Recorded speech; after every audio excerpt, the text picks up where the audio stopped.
प्राचीन काल की बात है। तब उज्जैनी, वर्तमान में उज्जैन में महाराज विक्रमादित्य राज किया करते थे। विक्रमादित्य हर प्रकार से एक आदर्श राजा थे। उनकी दानशीलता की कहानियां आज भी देश के कोने कोने में सुनी जाती है।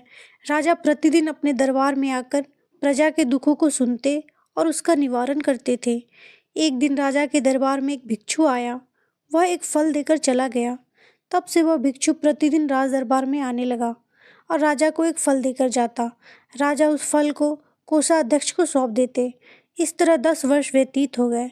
हमेशा की तरह एक दिन जब वह भिक्षु राजा को फल देकर चला गया, तो राजा ने उस दिन फल को कोषाध्यक्ष को न देकर एक पालतू बंदर के बच्चे को दे दिया, जो महल के किसी सुरक्षाकर्मी का था, और वह उससे छूटकर राजा के पास चला आया।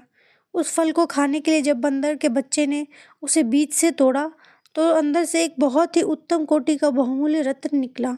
यह देखकर राजा ने वह रत्न ले लिया और कोषाध्यक्ष को बुलाकर उससे पूछा, मैं रोज रोज भिक्षु द्वारा लाया हुआ जो फल तुम्हें देता हूँ, वो फल कहाँ है?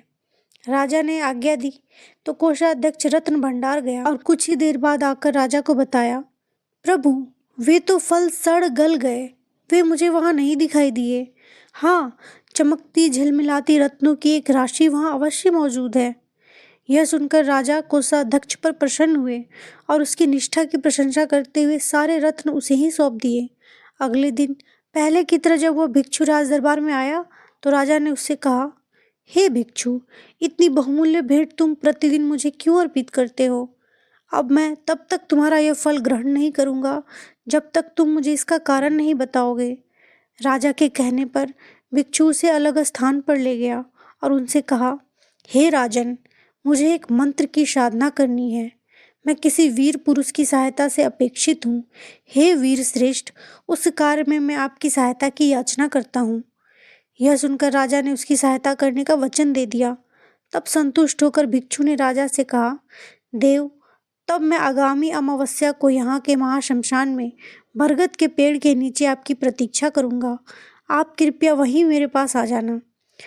ठीक है, मैं ऐसा ही करूँगा, राजा ने उसे आश्वस्त किया। तब वह भिक्षु संतुष्ट होकर अपने घर चला गया। जब अमावस्या आई तो राजा को भिक्षु के दिए अपने वचन का स्मरण हो आया। वह नीले कपड़े पहन, माथे पर चंदन लगाकर तथा हाथ में तलवार लेकर गुप्त रूप से राजधानी से निकल पड़े। राजा उस शमशान में पहुंचे जहां भयानक, गहरा और घुप अंधेरा छाया हुआ था। वहां जलने वाली चिताओं की लपटें बहुत भयानक दिखाई दे रही थी। असंख्य नर कंकाल, खोपड़ियां एवं हड्डियां इधर उधर बिखरी पड़ी थी। समूचा शमशान भूत पिचासों से भरा पड़ा था। सियारों की डरावनी आवाजें शमशान की भयानकता को और भी ज्यादा बढ़ा रही थी।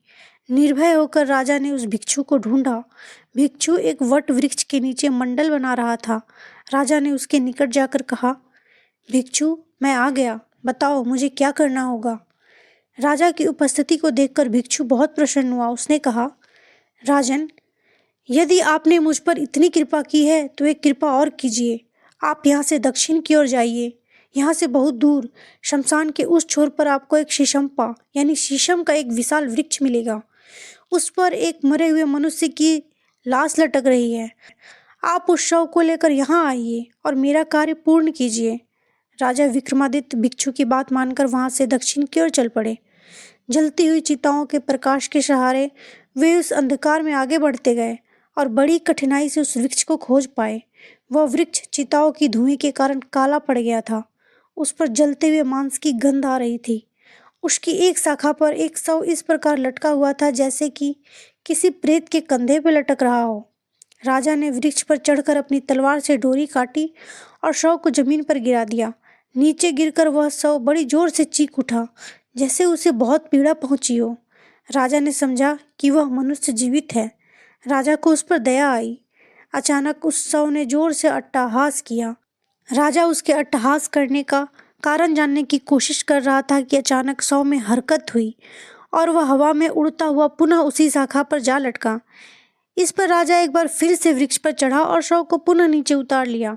फिर राजा ने उस शव को अपने कंधे पर डाला और खामोशी से भिक्षु की ओर चल पड़ा। कुछ दूर चलने पर राजा के कंधे पर सवार शव के अंदर का बेताल बोला, राजन, मुझे ले जाने के लिए तुम्हें बहुत परिश्रम करना पड़ रहा है। तुम्हारे श्रम के कष्ट को दूर करने एवं समय बिताने के लिए मैं तुम्हें एक कथा सुनाना चाहता हूँ, किंतु कथा के दौरान तुम मौन ही रहना। यदि तुमने अपना मौन तोड़ा तो मैं तुम्हारी पकड़ से छूटकर पुनः अपने स्थान पर लौट जाऊंगा। राजा सहमति जताने पर बेताल ने उसे एक रोचक कथा सुनाई। इस तरह बेताल राजा को पहली कथा सुनानी प्रारंभ करता है। यह कथा बेताल पचीसी की पहली कथा है।